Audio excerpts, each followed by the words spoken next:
June 27th, 1981. What is meditation? To be one with that because of which we know we exist is meditation. There are a number of names which have been given to gods. All of them represent the same thing. They represent this knowledge that one is, this beingness consciousness.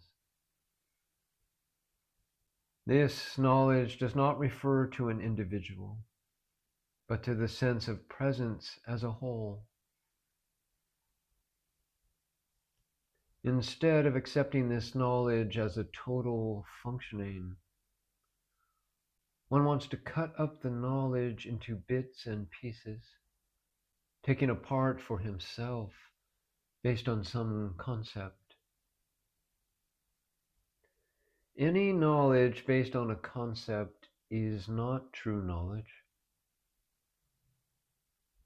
There is no such thing as an entity. Now you know that you are awake because you are here and you have that knowledge. There is nothing else other than this knowledge, no entity. When you are dwelling in this consciousness, you see that you are not doing anything. It is all happening spontaneously. There is no question of your trying to do anything. You cannot try to be the self because you are the self.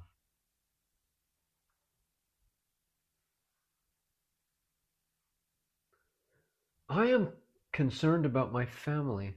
I want them to have spiritual propensities and get awakened spiritually. I try to feed them this knowledge. If they are deserving, whatever has been fed will be received by them.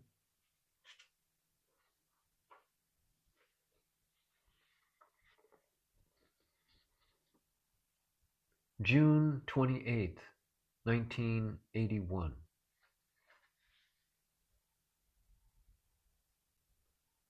The sprouting of I am Brahman takes place at some subtle place, and when it grows continuously. What is the meaning of this sprouting? It indicates that I am Brahman, then the inspiration, the intuition begins. The deeper meaning of I am Brahman means an intuitive, inspirational growth from inside. The firm conviction that I am the absolute pure consciousness. Such a one in whom this growth starts might undergo sufferings, but that one will not lose his understanding or the sprouting of the absolute consciousness, because it is firmly rooted. I am Brahman means that you, before you even say I am Brahman, you are already one with Brahman. Then only will you be able to say it. It is just like the waking state. After awakening, you might say, I woke up. So the waking state precedes your saying, I woke up. There are two ways of receiving the knowledge. One way is you are taught the knowledge. You receive it externally. Another way is the knowledge grows from inside, intuitively. So far, have you understood yourself by the self? You have not yet seen yourself, so how can you be convinced of what you are? Whatever you are identifying yourself with at the moment is only the body and the intellect in your body.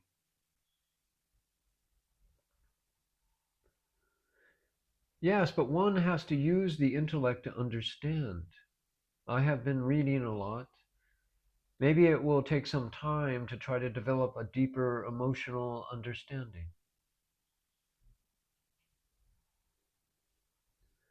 To understand what you are, and ultimately to identify with the self that you are, you must meet someone who has identified himself with the self, and also who has understood the self thoroughly. Have you come across that identity of yours?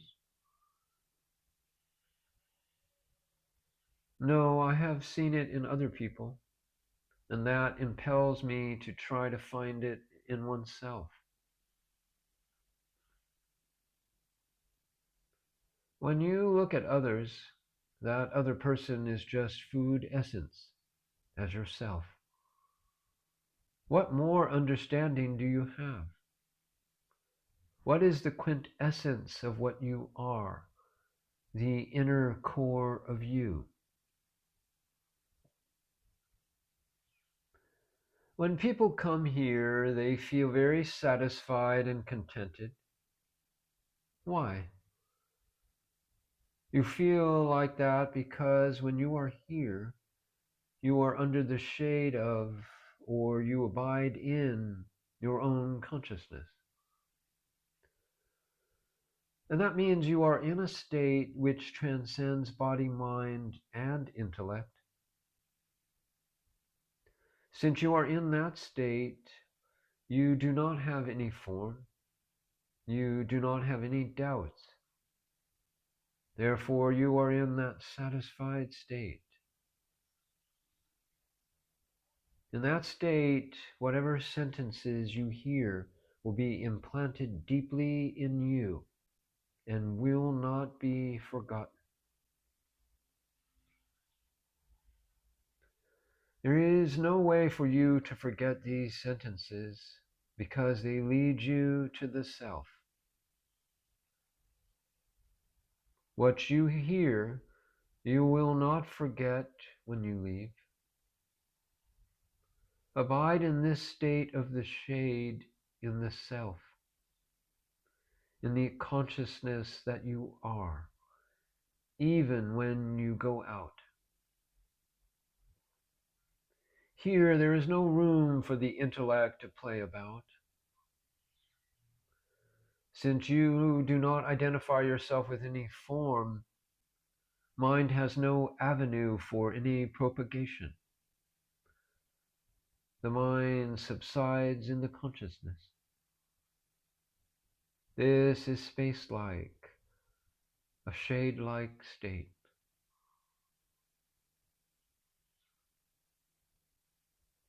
If you are in that state of beingness, is it necessary to say one's mantra? Suppose you are a woman and you have not been accepting yourself as a woman.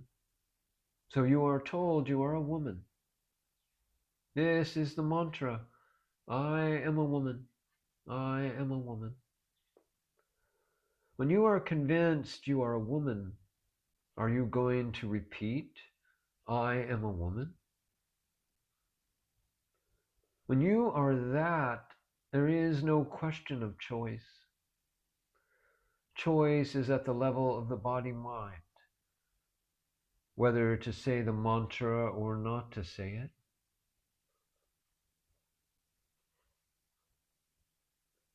When consciousness begins to become aware of itself, one would logically think that it would merge in itself.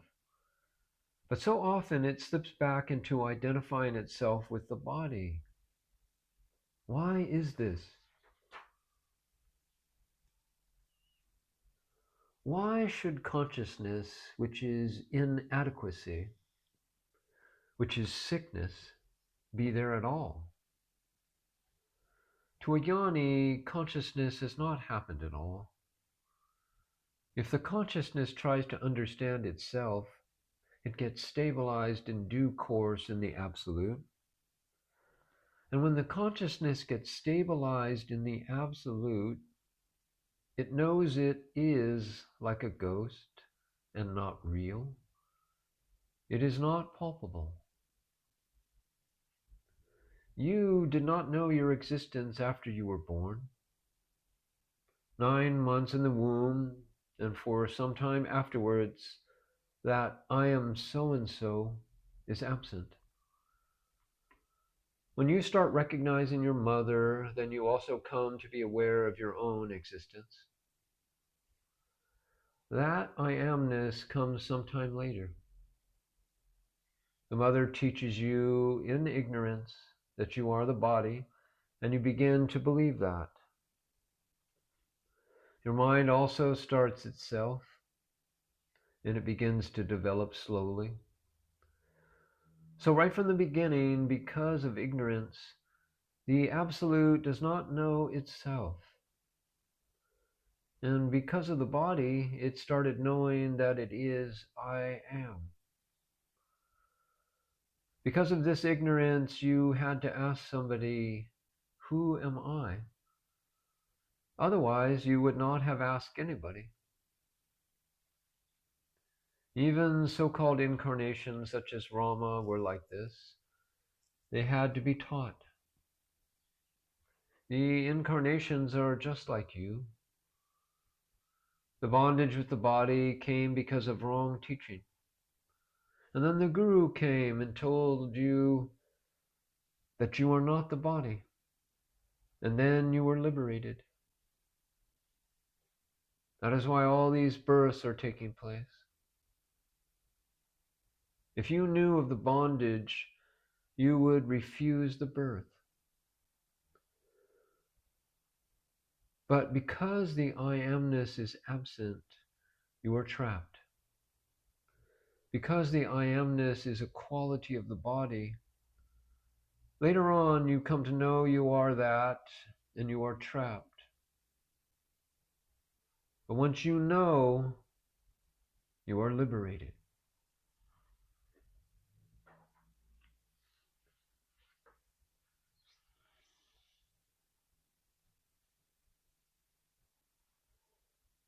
June 30th, 1981.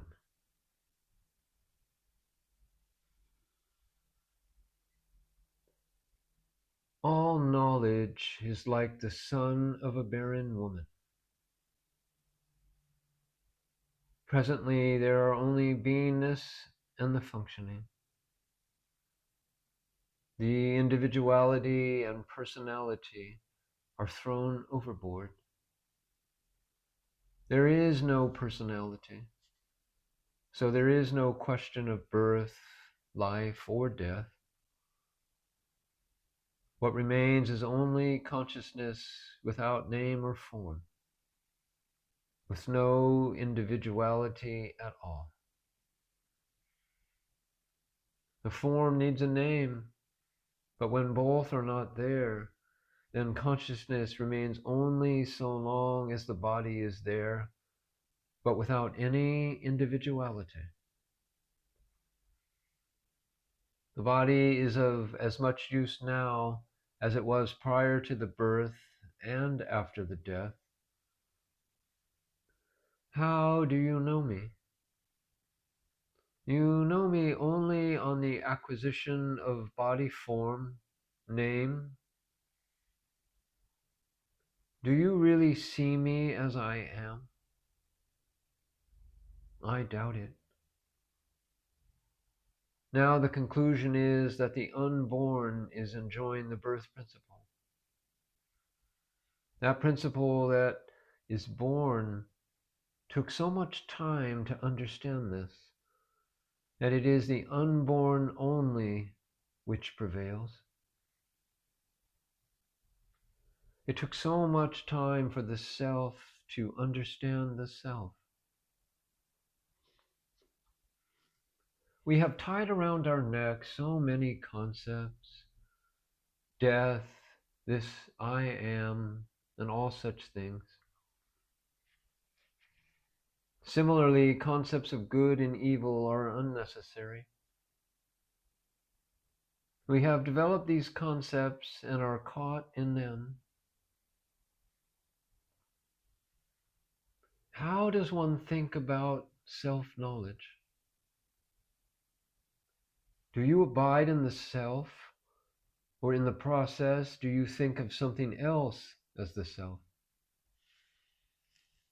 You are wrapped up and lost in your concepts. For instance, you have a concept about friendship. How long do you keep your friends? You keep them so long as they are useful to you.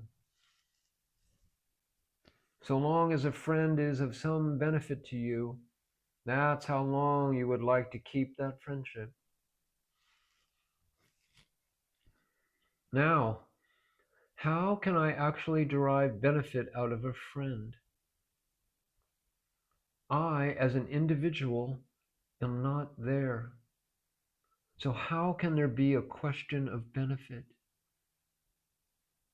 Benefit to whom? How can there be a question of friendship at all?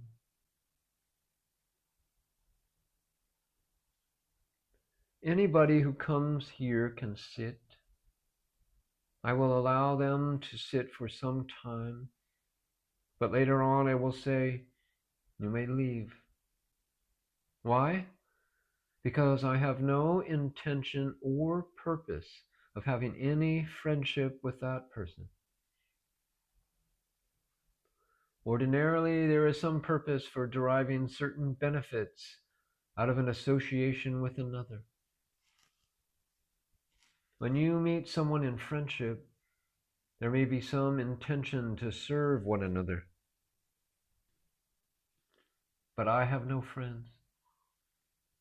Even this I amness will not remain as my friend.